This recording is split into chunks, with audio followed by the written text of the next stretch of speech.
Leaks are a frequent cause of failure with ozone calibrators. They can lead to moisture buildup inside the instrument, eventually causing a catastrophic failure.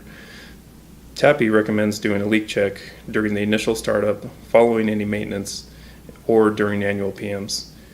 The tools we will use in this video are a Teledyne API leak checker, zip ties, and clamps. If you have any questions about this procedure, please refer to the pneumatic diagram at the end of the video or the user manual found on the website. First, we need to prepare the calibrator by capping off the exhaust, the two calibration gas outlets, the vent, and last, the zero air inlet.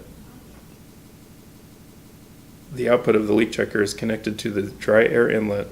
This is where the leak checker will apply positive pressure in order to check for leaks. Both of the internal pumps need to be isolated or bypassed since they can sometimes leak under positive pressure. Install a clamp between the divert valve and the exhaust. Then a union is used to bypass the dry air pump. Zip ties are used to isolate the flow controller and the blue pump. Now you can pressurize the system. If using a TAPI leak checker, turn the switch to pressure and open the valve. After the pressure gauge on the leak checker reaches 15 psi, wait for about 1 minute for the pressure to stabilize inside the calibrator.